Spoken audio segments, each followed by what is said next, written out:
Fala galera, aqui é o Igor Camargo. Aqui é o Fábio Ferreira. E aqui é o Evaristo Faria. E este é o quarto episódio do podcast Provocando Caos, onde discutimos sobre como transformar a sua carreira por meio da oratória. E nesta edição especial de quarentena, ainda estamos gravando na casa de cada um, durante nos prevenindo nessa pandemia de forma segura. Esperamos que todos vocês também possam se manter seguros como a gente, cada um na sua casa, prevenindo aí dessa pandemia. Bom, nesse episódio vamos falar sobre planejamento de carreira, ou melhor, sua carreira não se faz na correria.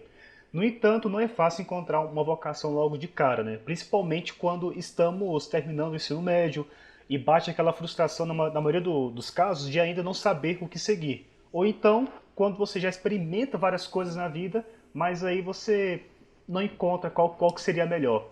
Mas, Evaristo, existe algum momento ideal para pensar a começar a carreira na vida? E para quem já passou desse tempo, ainda tem chance de recomeçar? Bom, recomeçar sempre, não tem nem que discutir. Isso aí, quantos exemplos que a gente vê, a pessoa com 50 anos vai para a roça e recomeça do zero. A pessoa começa a... Eu mesmo fiz engenharia elétrica e durante o curso tinha o Walter Cílio. Ele era um senhor já com a idade comparada com a molecada lá na época, bem avançada, e ele terminou, hoje tem uma loja de elétrica aqui em Uberlândia e o pau quebra.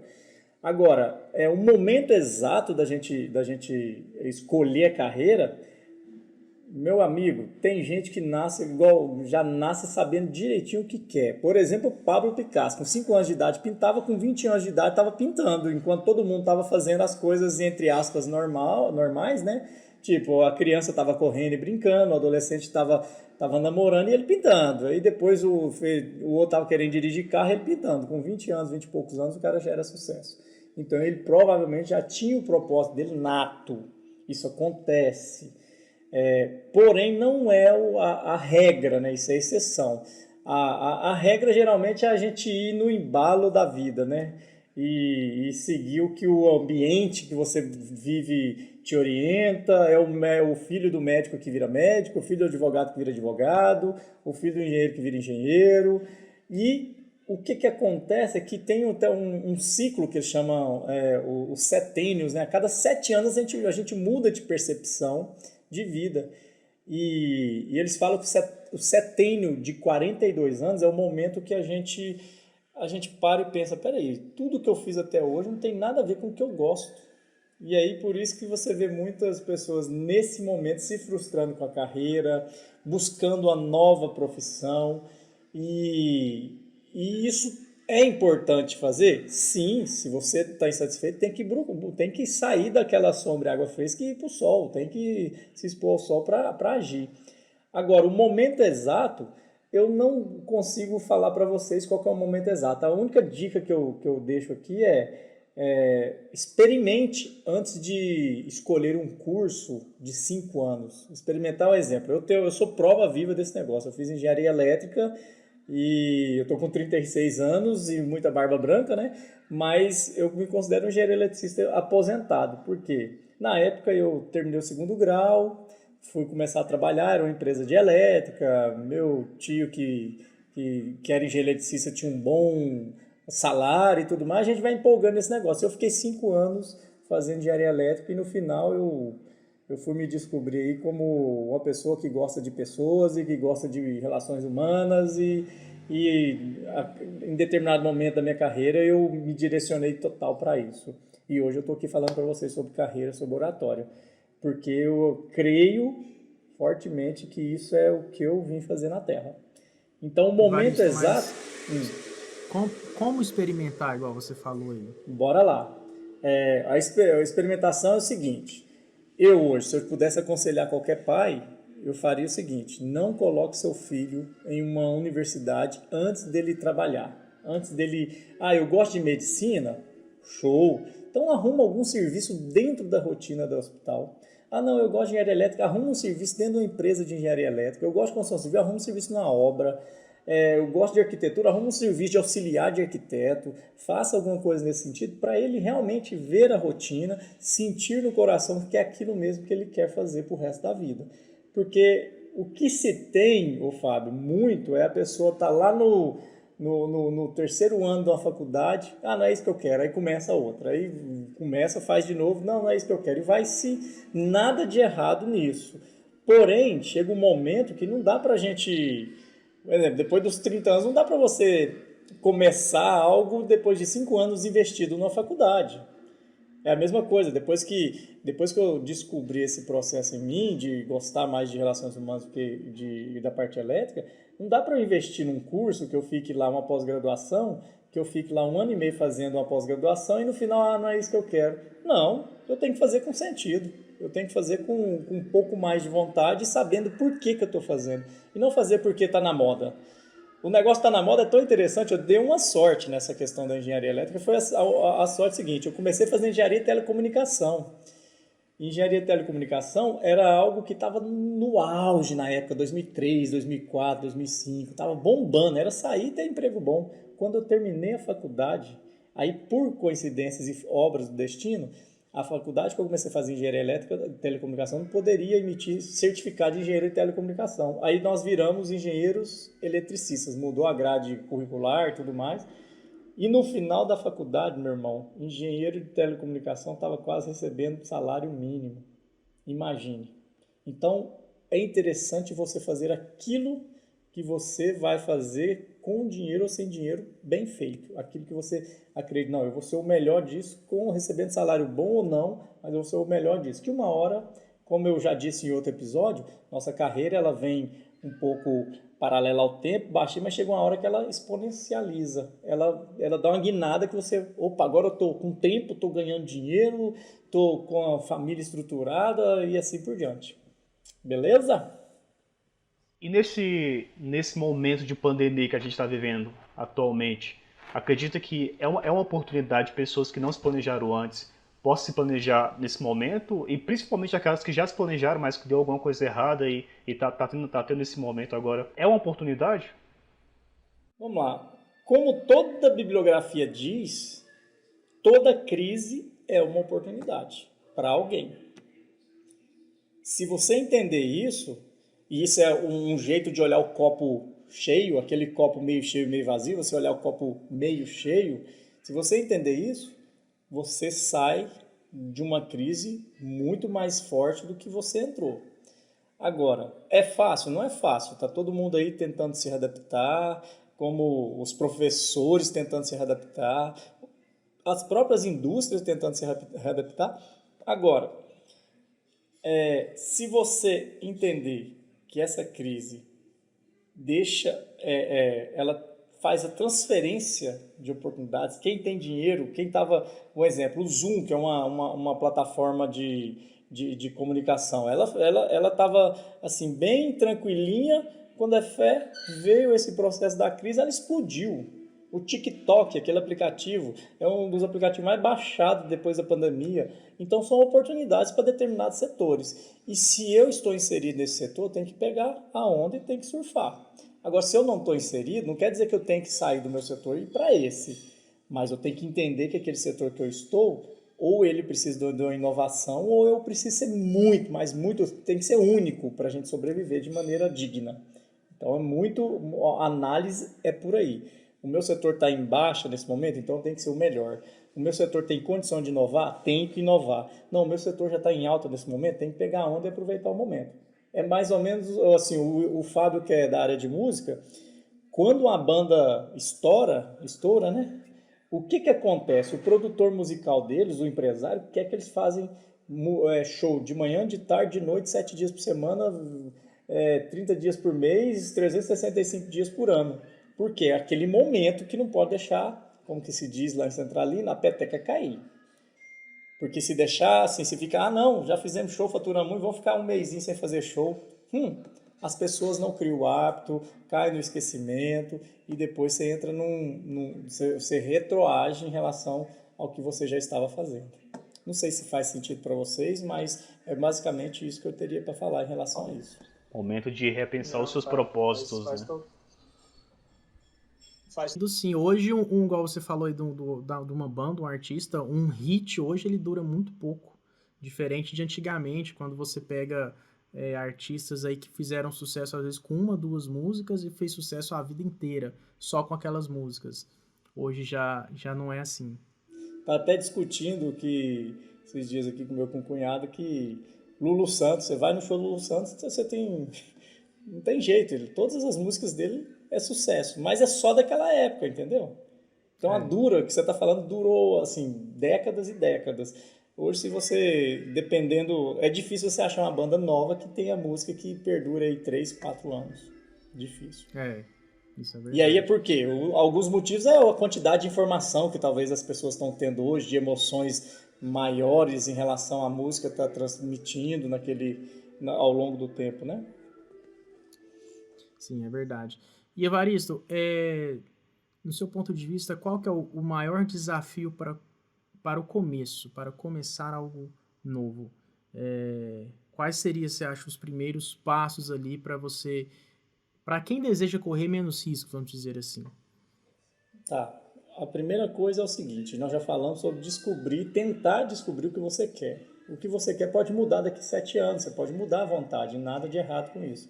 Agora, o maior desafio, eu até vou contextualizar um pouco, é a questão sabe quando o carro deu um pane e você tem que empurrá-lo para pegar no tranco?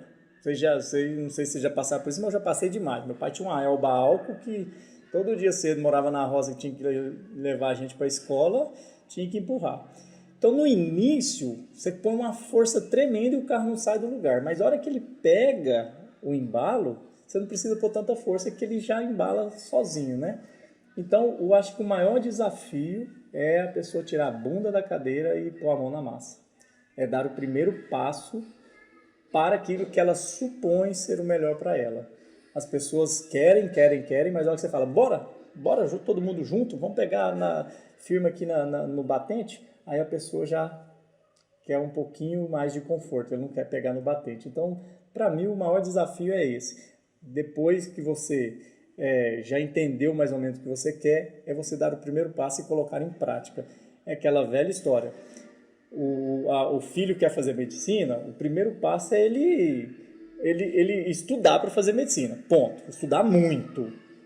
Mas será que eu quero mesmo? Então vamos começar a trabalhar, vamos distribuir currículo nos hospitais para auxiliar de alguma coisa, secretário, para sentir a rotina do médico, sentir a rotina do enfermeiro.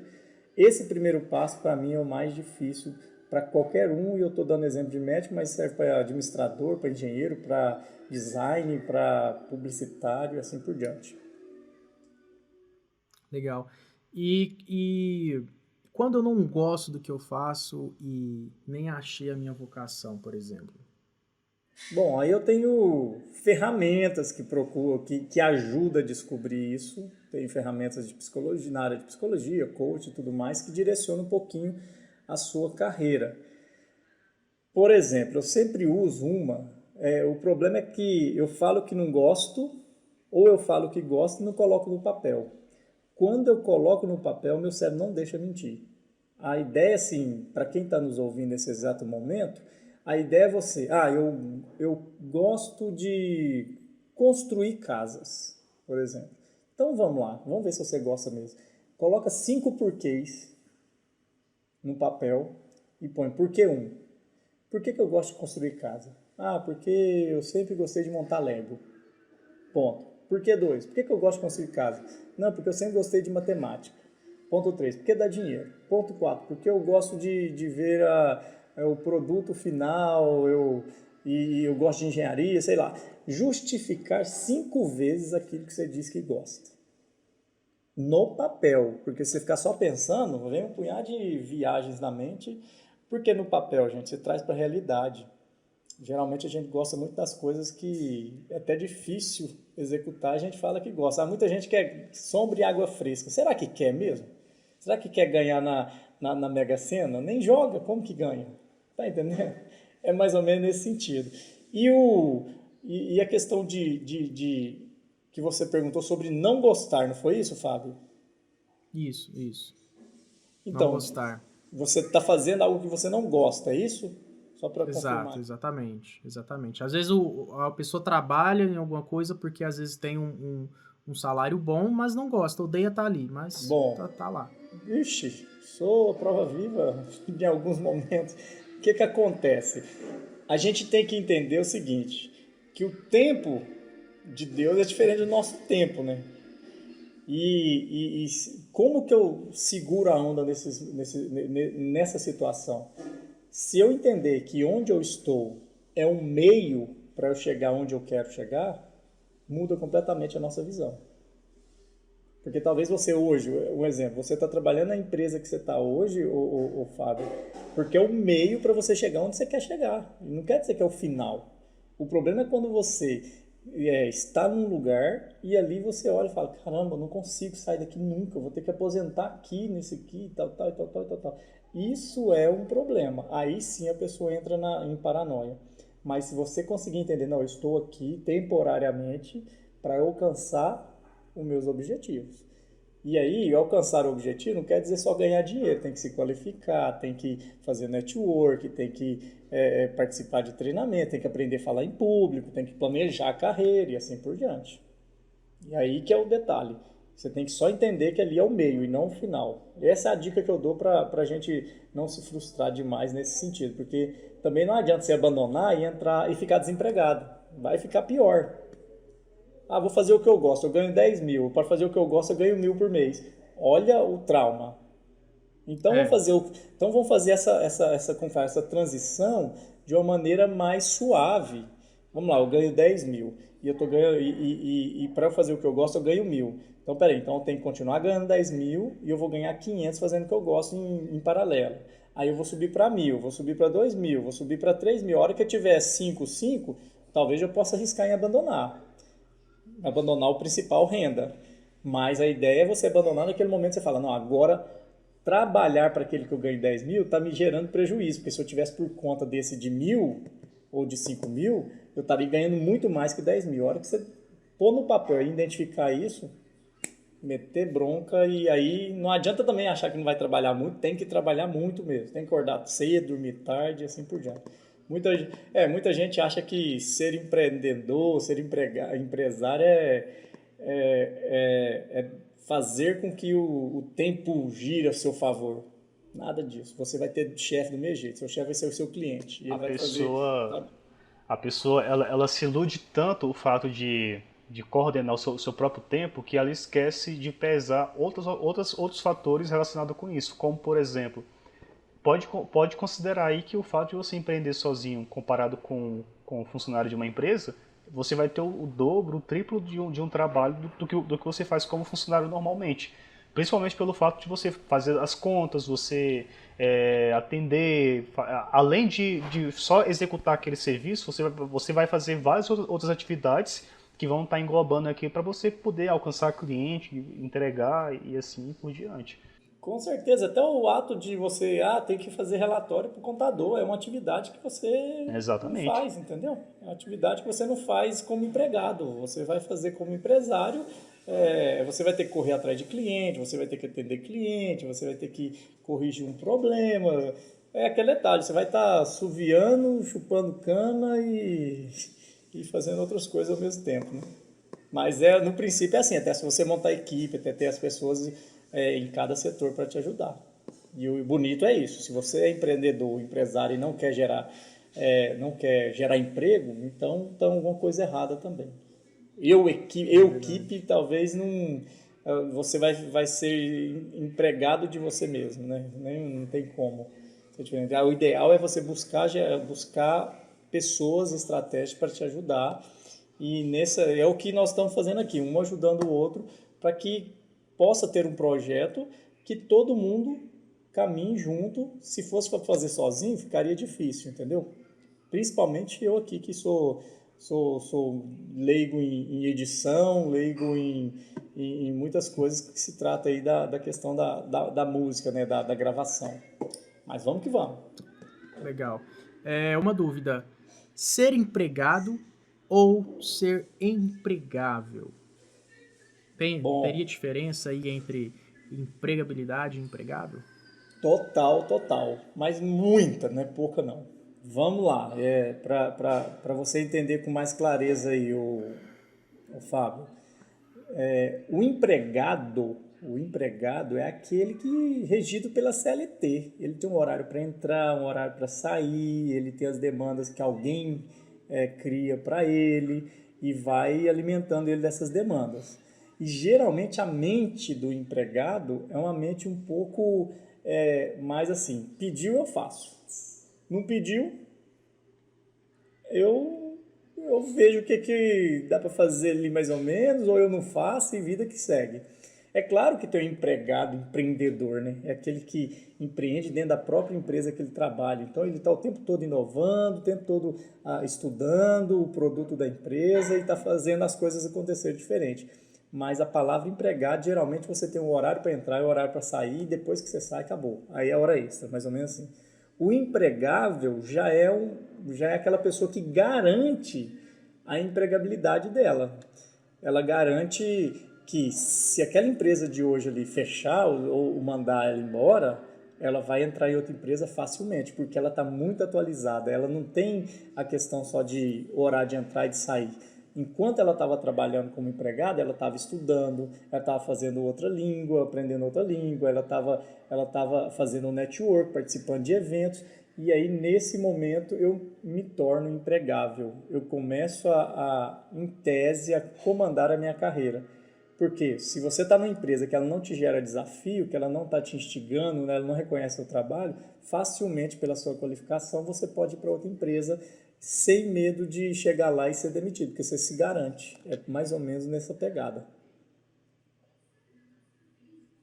Nossa, legal. Vou jogar mais um para ver se é bom mesmo, hein? Compromisso e comprometimento. Também seria importante diferenciar? Você acha que são sinônimos ou não? Não, vamos fazer o seguinte, para ficar um pouco mais dinâmico aí conosco aqui. Eu falei de empregado e empregável, não foi? Sim. Foi. E compromisso e comprometimento. Uma pessoa compromissada, ela tem, vamos supor, quando você tem um compromisso de ir no casamento, o que isso institui para vocês? Um horário e um dia, né? Um dia e um horário certo, não é isso? Um dever, delimitado naquele dia, naquele horário. Quando você é convidado, você tem um compromisso de ir. Quando você é o noivo ou a noiva, você tem um comprometimento. Tá entendendo a diferença? Quando é convidado, no caso, né? Quando é convidado, você tem um compromisso, você tem a data e horário. Quando você faz parte do negócio, quando você é o noivo ou a noiva, você tem um comprometimento, que não é só chegar lá na data e no horário. Você está entendendo a diferença? Você tem que se planejar financeiramente, emocionalmente, você tem que pensar nos convidados, você tem que pensar na roupa, você tem que pensar no pós-festa, na pós-comunhão ali. Então você tem que fazer todo um processo que gera comprometimento, sem falar o comprometimento que você tem com a parceira ou com o parceiro. Isso sim é comprometimento. E aí, gente, tipo o leitão. O leitão está comprometido ou está compromissado com o bacon? Acho que está comprometido, porque já vai sair acabar, dali, né?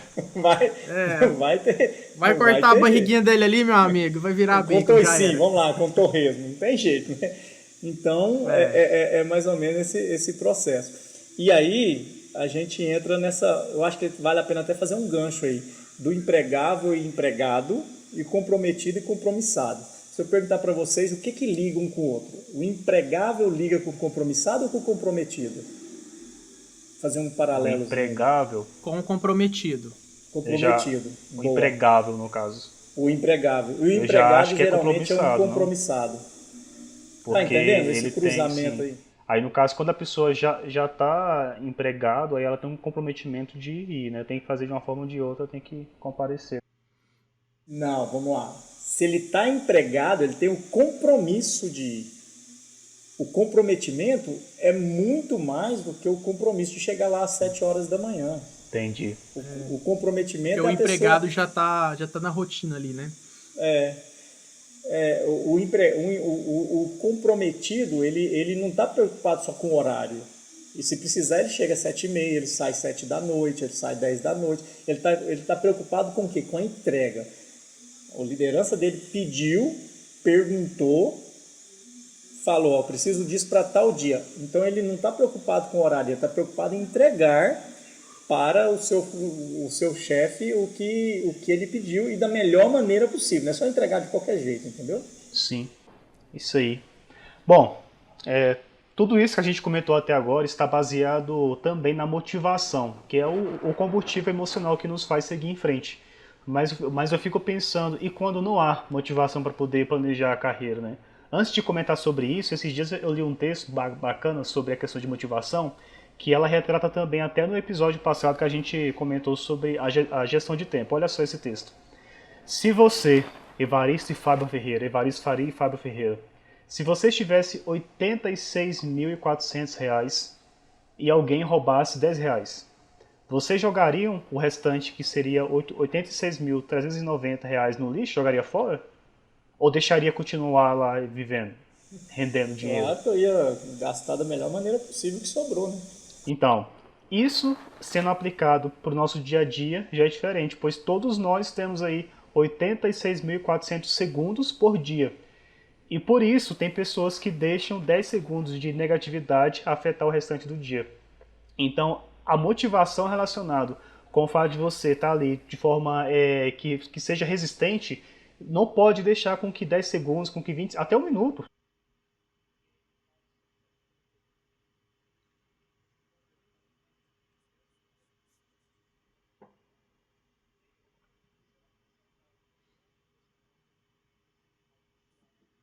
Vamos lá, é o seguinte, a motivação está muito intrínseca à forma de criação das pessoas, como que elas foram tratadas quando era menores, se a pessoa foi criada num ambiente positivo ou se a pessoa foi criada num ambiente negativo, e a importância que essa pessoa teve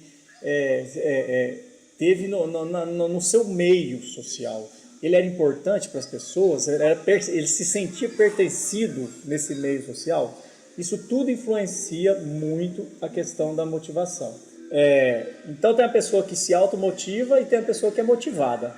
E é motivada por alguma coisa. Tem gente que é assim, qualquer coisinha que você põe pilha, ele vai e executa e faz acontecer.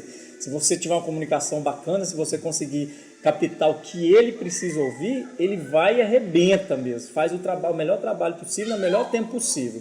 Agora, tem aquelas pessoas que elas conseguem puxar de dentro para fora algo que, assim, é inexplicável. O mundo está acabando e o cara, bora lá, gente, não sei o que, ele mesmo puxa, ele mesmo olha sempre com um lado positivo.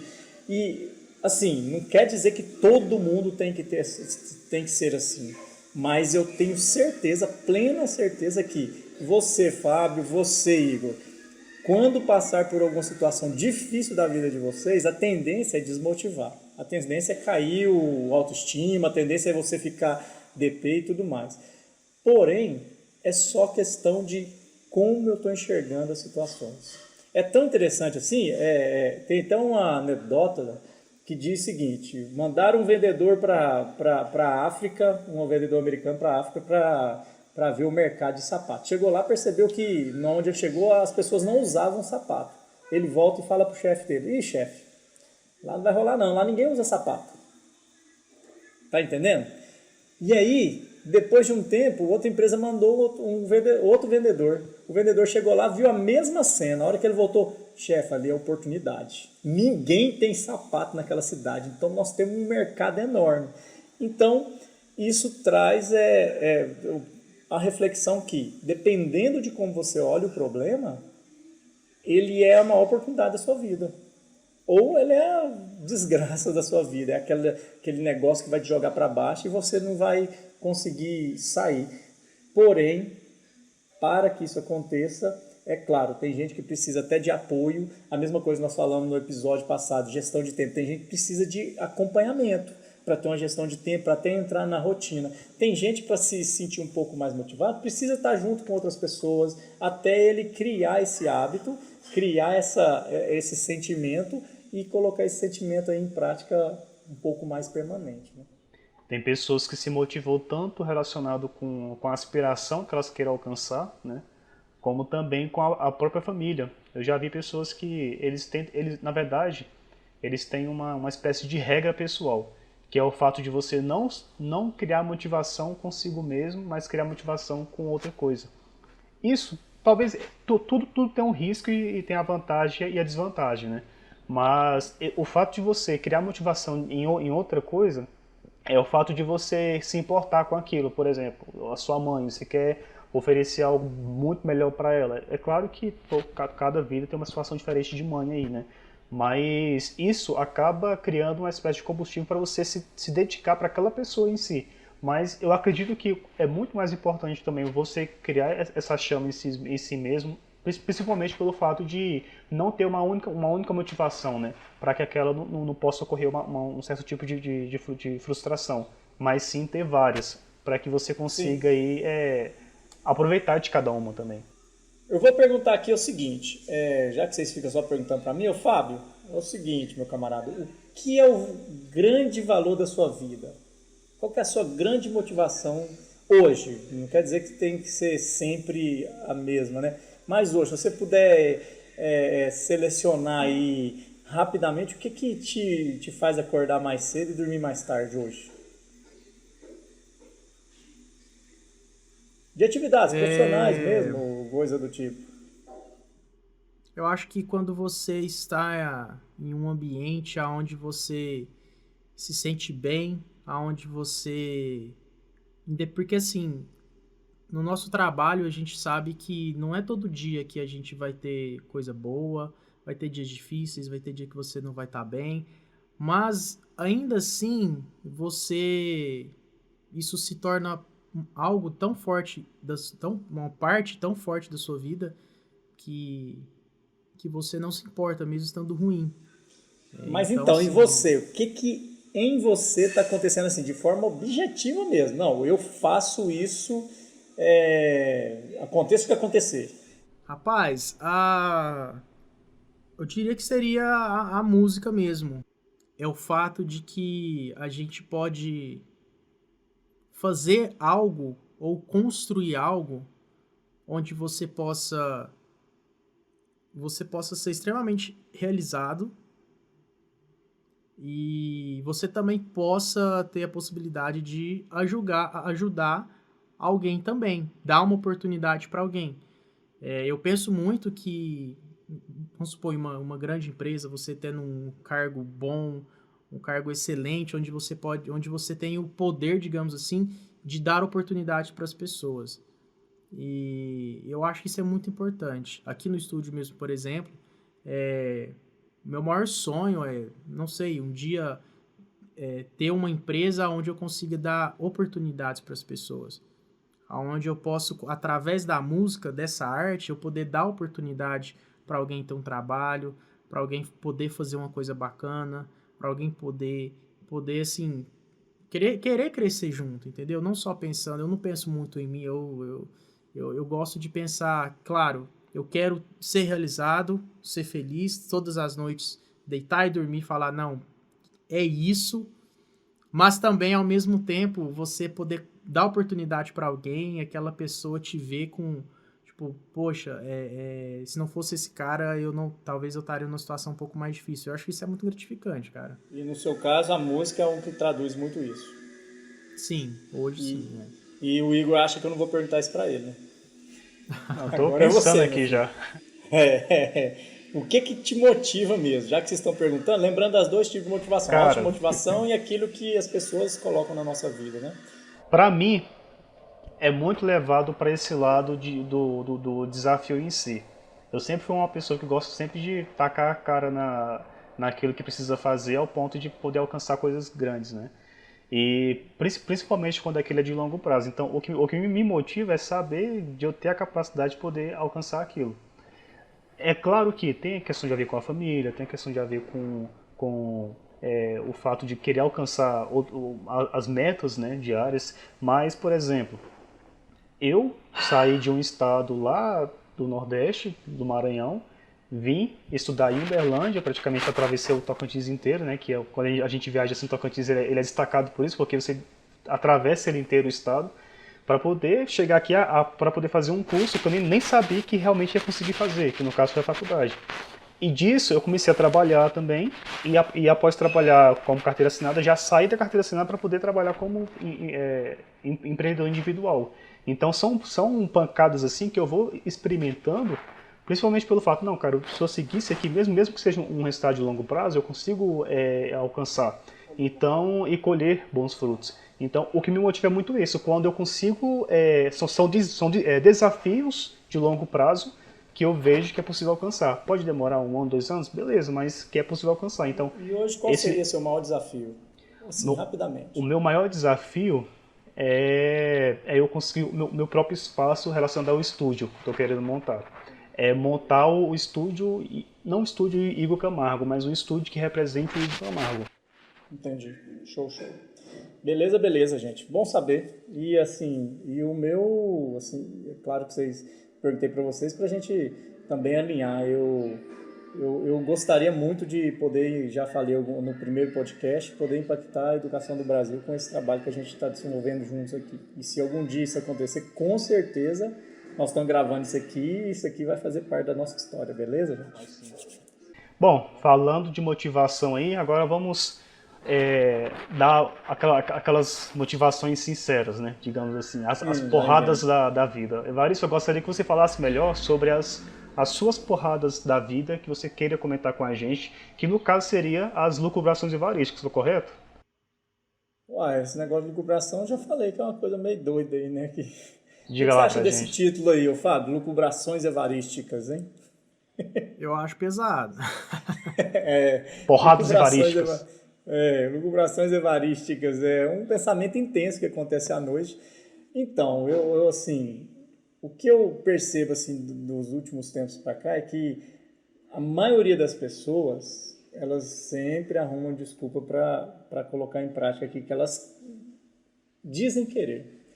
É a mesma coisa de falar em público. Cheio de alunos, cheio de gente, tem medo, nunca vou conseguir falar em público. É o que eu pergunto para ele, cara, você faz o que para você conseguir falar em público? Ele não faz nada, ele não lê um livro, ele não pratica, ele se esconde atrás de outra pessoa.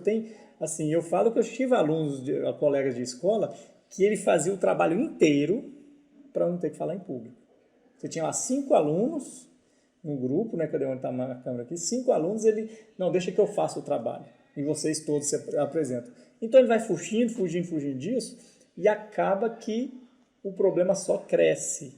E aí quando eu falo o problema cresce, eu tenho até nessas lucubrações evarísticas no livro que está quentinho aí, daqui uns dias já está disponível para vocês, que é você fala em público se quiser, você planeja se quiser, você, como que fala? Fala em público, planeja e... Não, o problema é ser o último. Você lê se quiser. Olha aí que doideira. Você lê se quiser. E a última lucubração que eu falo, o problema é seu. No final, o problema vai ser seu. Se você transferir isso para outra pessoa, infelizmente, é aquela velha história, né? Você tem um filho com problemas com as drogas. Não adianta você falar que a culpa é do traficante. Não adianta você falar que a culpa é só do governo. Não adianta você falar que a culpa é do vizinho. Ele é seu filho. No final, ele vai retornar com todos os problemas que um dependente químico tem para dentro da sua casa. E aí, quando você não assumir essa responsabilidade, tudo fica difícil para a gente conduzir para ter uma vida um pouquinho mais plena. Por isso que, assim, quando você estiver desmotivado, quando você estiver procurando alguma coisa assim para melhorar a sua carreira, entenda que se você não der o primeiro passo, se você não buscar ajuda, se você não estudar sobre o assunto, você está simplesmente agindo do jeito que você queria ser. E a ação sua agora vai te dar resultado daqui a uns dias, não é hoje. Não adianta nada hoje você acordar cedo, estudar, ler e tal, e amanhã você não fazer nada. É um pouquinho de cada dia que você aproveita para isso e lá na frente você vai olhar para trás e falar, poxa, deu certo, ou não deu certo, vamos mudar o caminho. E assim amadurecendo com o tempo. Sim, sim. Lembra da teoriazinha lá da água, que ela vai se adaptando? É por aí, você não tem... seja humilde bastante para aceitar que você erra, é por aí. Aquela questão, se você, já que vai errar, erre rápido para poder consertar rápido. Tem o Paulo Vieira diz o seguinte, Isso, exatamente. Você Paulo tem que gastar energia de maneira certa, rápida e corrigir quanto mais rápido possível quando você perceber. Como que é? Tem sucesso quem age, e quem age certo e quem age rápido. Essas três coisas que ele defende muito. A pessoa tem sucesso quem age certo e quem age rápido. Aí sim, um exemplo, o Fábio está com o estúdio dele aí, se ele não agir certo e se ele não agir rápido, o tempo vai passando e o estúdio vai virar uma frustração para ele, que ele investiu um HH desgramado, uma hora trabalhada danada, ele investiu dinheiro e se a coisa começar a esfriar, vai chegar um momento que ele, não vou mexer com isso mais não, mas ele tem que agir certo e agir rápido, dentro das condições dele. É a mesma coisa você com o seu projeto de estúdio de design, Igor. E a mesma coisa se eu não agir certo, rápido e agir propriamente dito, ninguém vai agir por mim. Não adianta. Não adianta. Beleza? Legal, bacana. Ô Evaristo, e como que a gente pode potencializar a nossa carreira por meio da oratória? E, assim, de qual maneira que a gente possa incluir a oratória e não ser confundido ou comparado com a ideia da pessoa querer se tornar um palestrante? Então, eu assim, para mim está claro, muito claro, que a forma de potencializar minha carreira por meio da oratória é você aproveitar todas as oportunidades que você tem para falar, para expor suas ideias. Não deixar que as suas ideias morram com você, não deixar que as suas ideias envelheçam com você, porque hoje a sua ideia pode ser muito boa, mas daqui a um ano não adianta ela falar mais. Então, a forma de potencializar é você entender que todo momento que você está trabalhando, que você está vendendo, que você está produzindo, que você está criando, você pode e deve usar técnicas de oratória na hora de apresentar esse projeto. Todo momento você está fazendo network. A gente pensa que não, mas o relacionamento, gerar empatia, não ser indiferente com as pessoas, você não ser, entre aspas, chato, você está empreendendo de uma maneira interna. Você está garantindo que a sua empregabilidade aumente, você está garantindo que a sua carreira se potencialize. Agora, falar não quer dizer que pode sair falando qualquer coisa. É todo estruturado. Eu já falei em outros podcasts e outros vídeos aí sobre a questão de você introduzir de forma adequada o assunto, você desenvolver de forma adequada e você concluir de forma adequada. E aí, o finalzinho que você disse aí, Fábio, sobre a questão de usar oratória, mas não ser palestrante, isso assim, pense para resumir, para você entender. Oratória é 100% da sua fala, ok? De você apresentar algo para outras pessoas. Palestrante é um nicho, é um subnicho da oratória. Porque a oratória você pode usar ela para ser palestrante, você pode usar ela para ser padre, você pode usar ela para apresentar reuniões, você pode usá-la, né, para fazer o discurso da ceia de Natal, você usa ela para um punhado de momentos. E um dos momentos é você transformar a sua carreira sendo palestrante, vender palestras ou coisa do tipo. Então, pense que a oratória é a matriz e palestrante é um dos filhinhos ali da oratória. Conseguiu entender a linha? Legal. Não, peguei, com certeza. Bem bacana a explicação. E, você usa oratória até para vender, viu, Fábio? Para vender o seu produto, você usa muito oratória. Se você entender que isso é uma forma de potencializar a sua carreira, é porque você também tem que ser ensinável. Tem gente que acha que não.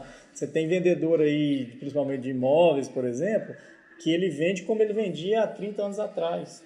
Na época a oratória era uma, agora a oratória é outra. Você vai falar com uma pessoa de 25 anos querendo comprar o seu primeiro apartamento, se você falar igual você falava há 30 anos atrás, sem chance. Sem chance. Você vai ficar insistindo, o cara vai... Não. Mesmo que seja a melhor oportunidade, ele já expande e já deixa a pessoa de lado. Isso aí eu acho que é porque as pessoas sempre pensam, eu vou estar à frente do meu concorrente, eu vou estar à frente dele. Mas na verdade, você não está à frente da pessoa que você queira conquistar, ou seja, o próprio público que você quer alcançar está muito mais à sua frente do que você preocupado com o concorrente. Então, ao invés de pensar ao fato de você debater com o concorrente, debate com o público, esteja à frente dele. O concorrente deixa para lá, né? Importa com o público que você está querendo alcançar, que é a meta, né? A meta é o público, não o concorrente. Exatamente. Se você concorrente, você está enrolado. Muitas empresas quebram por causa disso. Você entra no famoso oceano vermelho. O oceano vermelho é aquele oceano onde você tem que abaixar o preço porque seu concorrente de frente ele abaixou o preço. Aí ele abaixa o preço e você abaixa de novo. E assim por diante. Em vez de se preocupar, não, como eu entrego mais valor para o meu cliente, ao invés de ficar trabalhando preços e assim por diante. E seguindo essa mesma linha de raciocínio aí que você estava comentando sobre, igual você deu exemplo, o vendedor que não continua vendendo igual a 20 anos atrás, por exemplo, né? E hoje a oratória já mudou. Então, você acha que existe alguma crença limitante para aquelas pessoas que procuram algo melhor para elas ou não? Então, a questão da crença limitante, ela está muito vinculada também... Você lembra da gente falar da questão da motivação? Então, a crença limitante, ela está vinculada à forma que você foi criado, a forma que você recebeu as informações do mundo. E ela se forma através dos pais, através do local onde você nasceu, cresceu e vive. Ela se forma através da comunicação que se tem, aquela quantidade de informação que chega. Nós estamos, assim, vivendo um negócio muito crítico no Brasil. Por quê? O código das redes sociais, eles fazem com que você receba informações só daquilo que você deu uma curtidinha ou comentou. E chega um momento que a pessoa se forma... A verdade para ele é só aquilo que ele recebe. Um exemplo, se você começar a curtir ou a seguir pessoas de direita, você vai receber conteúdo só de direita. E de esquerda você vai receber só conteúdo de esquerda. E aí você cria uma tensão. Faz sentido? O código das plataformas de redes sociais estão fazendo isso. E aí está explicado os extremismos aí. No final, o extremo é nada mais, nada menos que a mesma coisa. O extremo da direita e o extremo da esquerda estão ali coladinhos, fazendo o mesmo papel para a sociedade, que é gerar atenção. E aí, quando você fala de crenças, essas crenças elas podem ser trabalhadas da seguinte forma. Se a gente pensar que crença é uma hipótese e não uma verdade, se eu entender que a crença é uma hipótese, fica muito mais tranquilo, porque eu jogo isso para minha mente e falo, opa, é uma hipótese. E se a crença é uma hipótese, quais são as opções que eu tenho para resolvê-la? E a partir do momento que eu penso em mais de uma opção, eu quebro as nossas crenças. Aquela que, nossa, só todo político é ladrão. Uma crença que talvez até vocês tenham aí. Mas será que mesmo que todo político é ladrão ou isso veio de uma forma muito intensa e a gente acredita nisso sem querer? Ou outra crença, que até falei, tem um vídeo que eu falo disso, que o dinheiro corrompe. Será que corrompe mesmo? Ou isso é proibido ganhar dinheiro de maneira honesta? Então tem tudo isso. Agora, como corrigir isso?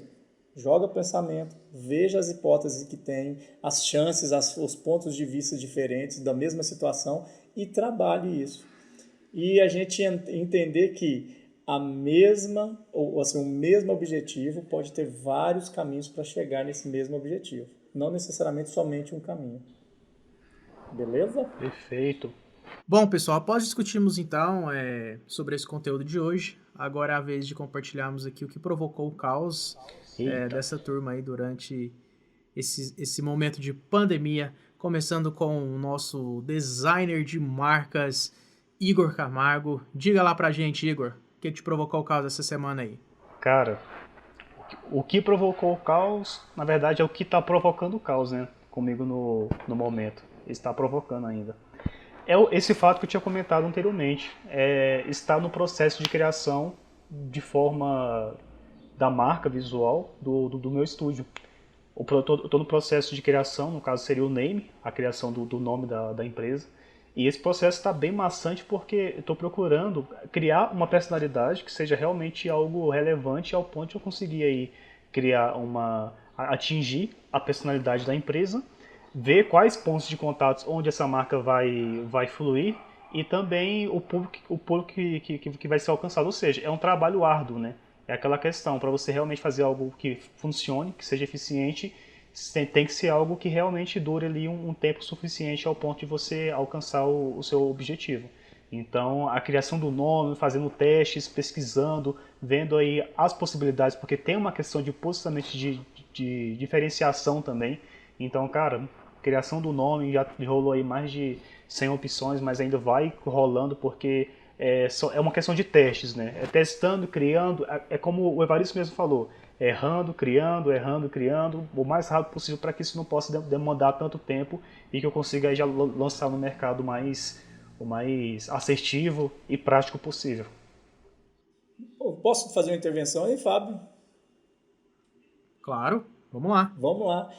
Eu sei que o processo criativo ele te pede, ele te pede um momento ideal. Mas só para dar um adendo aqui, se a gente não colocar data, não acaba. Verdade. Porque a gente colocando data, a gente fica enrolando, a gente fica achando, não, deixa o momento mais perfeito, isso não está legal. Agora a gente fala, não, até tal dia eu tenho que estar com esse nome, você vai sambar, você vai acordar mais cedo e dormir mais tarde e vai resolver esse negócio. Agora, se não colocar data, você vai estar. Nós vamos estar aqui o ano que vem, o Fábio, e nós vamos estar doidinho para esperar esse estúdio aí, e nós não vamos chegar nesse estúdio nem a pau, não, entendeu? E sabe o que é realmente interessante também, isso que você falou? Para você que está ouvindo, se você é perfeccionista, marca data, porque quanto mais tempo você demorar por não marcar uma data, mais você vai querer deixar perfeito aquele projeto ou aquela atividade que você for fazer. Então, Fábio, quem é detalhista, perfeccionista, demora por conta disso também. Marcou a data, aí a pessoa pega a pressão, que a pressão é uma motivação também. A pessoa acha que motivação é só coisa boa, bonita? Não. Aquela pressão de entregar no prazo também funciona. Uma coisa interessante, Fábio, você percebeu que o maior defeito dele é ser perfeccionista? Percebi. Tá vendo? Um defeitão, né? Mas é isso. Na verdade, geralmente eu faço o seguinte, para eu me policiar, quando é coisa minha mesmo, eu penso em o que eu tô perdendo se eu não resolver isso logo. E aí, a partir do momento que eu começo o que eu tô perdendo, aí, rapaz, aí eu começo a sambar. Porque a gente fica na imaginação, não, o que eu vou ganhar? Não, o que você vai ganhar? O que você está perdendo? É o seu cliente que vai te procurar amanhã e vai querer uma prova social e você tá lá com um negócio mais ou menos, mas logo que você chega e fala assim, o Igor sabe que eu defendo esse negócio de marca. Quando você tem uma marca bem produzida, o seu trabalho e o seu preço é outro. É outro. Não dá para... Nós estamos aqui, o Fábio está lançando aí agora o Nascentico. Não dá para o seu preço ser o mesmo que era antes do Nascentico. Porque você está investindo tempo, investindo dinheiro, investindo energia para que isso saia de uma maneira plausível. E um fato de também criar... Isso talvez é um desafio que todo design de marcas pode ter, tá? A gente pode ter uma facilidade de criar marcas para os outros, no caso, para outras empresas. Mas criar a própria marca pessoal, você tem uma dificuldade de preencher o briefing, porque é a sua marca. Então, além de você já ter aquele cuidado de poder fazer a marca do outro, você acaba tendo ainda mais, porque a cada projeto que você vai desenvolvendo é uma dedicação diferente e uma dedicação a mais também, né? Porque a cada projeto sempre tem uma situação que você vai aprendendo. Eu só acho o seguinte, se eu chegasse aqui hoje e falar, Igor, eu te pago 15 mil reais para você me entregar a sua marca até semana que vem. E aí? E aí a gente vai se dedicar, vai virar as noites, né, as madrugadas, vai ficar sem dormir, porque a questão é você dedicar o tempo. Olha a motivação aí. Motivação, entendeu? A motivação. Mas tá bom, é isso aí, gente. Vida que segue. Vai lá. Diga lá, Evaristo, e você, o que te provocou o caos? Conta aí pra todo mundo. Então, gente, o que está me provocando o caos já tem um tempo e que eu acho que vale a pena a gente ressaltar é o esforço que os professores estão tendo para desenvolver essas aulas EADs, desenvolver atividades. Eu estou acompanhando aqui. Imagina um professor que nunca falou com a câmera. Eu falo porque eu estou sentindo isso na pele, que eu estou começando, eu sou recente aí de falar isso para a câmera, falar para uma câmera. Agora o professor está lá 15, 20 anos falando, né? Só trabalho oratório. 15, 20 anos falando assim, tete a tete, né, com o aluno, com a criança e tal. Aí o bichão vai e se depara com a situação que a empresa faz o seguinte, olha, ou você aprende ou você não aprende, não tem jeito. E aí E para você produzir 20 minutos de vídeo, tem uma pesquisa que o professor gasta 3 horas para produzir 20 minutos de vídeo. E é mais ou menos isso mesmo, precisa parar, pensar nas didáticas, em como vai interagir com o aluno que está olhando para um vídeo. E eu acho que essa transformação vai trazer muitos frutos legais depois da pandemia, porque os professores vão se achar, acredito que o que criou o hábito vai continuar gravando vídeos, vai mandar vídeos para os alunos, e vai criar seu canal de YouTube, vai ver que tem outras formas de ministrar aula e assim por diante. Eu estou achando bem legal e está provocando o caos de uma maneira positiva mesmo, não é nada negativo não. E que seja assim. Eu espero que a gente possa colher bons frutos aí e possa contribuir mais ainda com a educação, usando aí as consequências da pandemia, né? Fábio, o que está te provocando o caos, meu irmão? Me conta o que está incomodando aí você, esse grande produtor do Nascentico e esse italiano, né, Igor? O italiano da nossa equipe. É isso aí, ó. Vai lá, italiano, o que você manda? Na verdade, o que me provocou o caos essa semana, eu recebi uma visita aqui de um cidadão que queria fazer umas gravações e tudo mais. E ele me questionou sobre... A primeira coisa que ele me questionou foi sobre os equipamentos que eu utilizo e tal.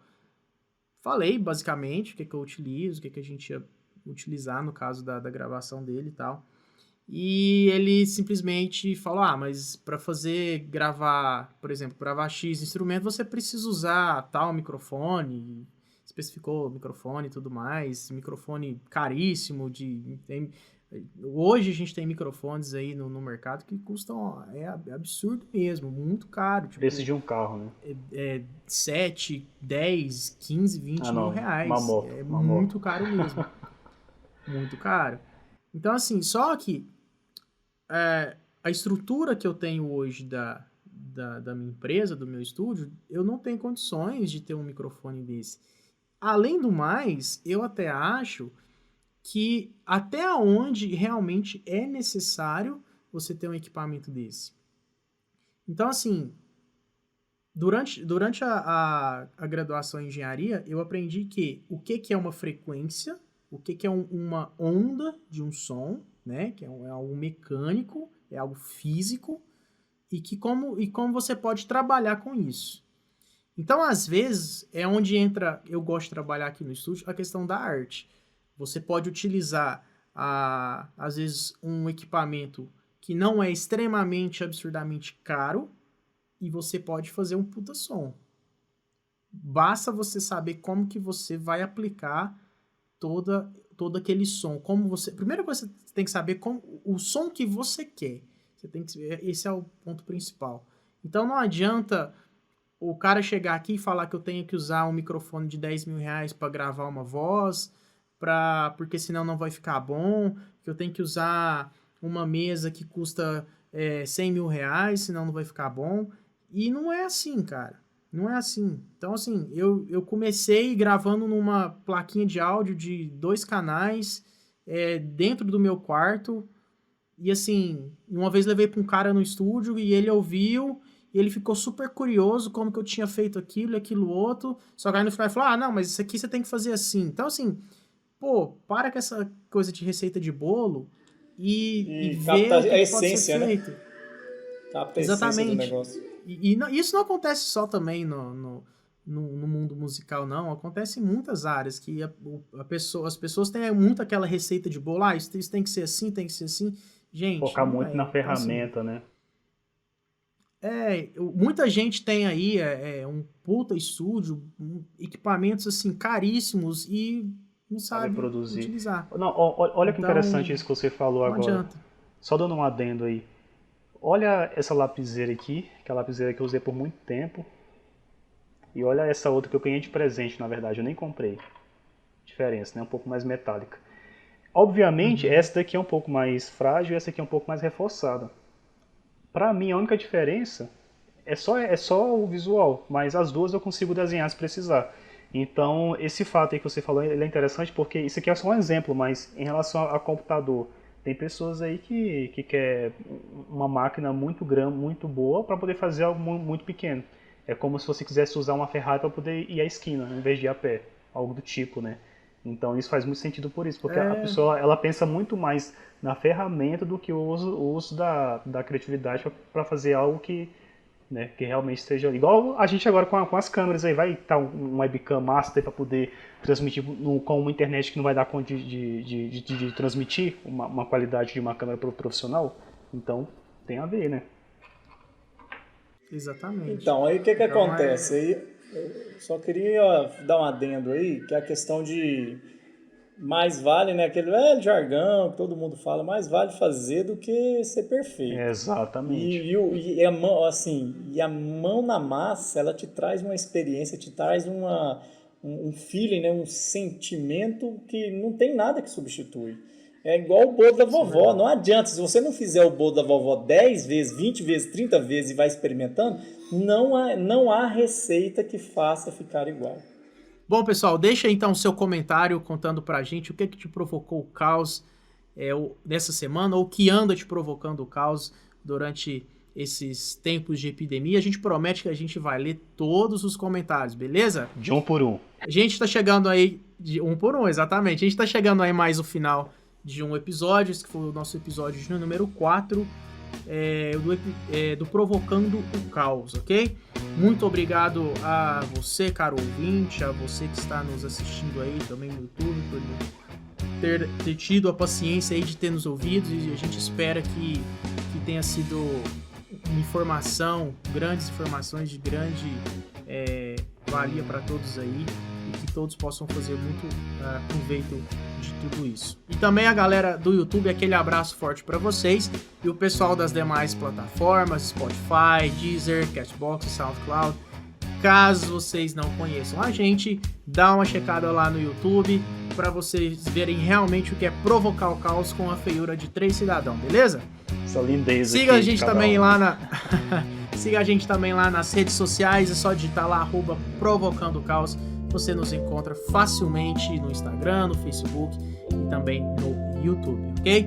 Um grande abraço a todos, valeu e até mais. Valeu, tchau, tchau. Um abraço, até mais.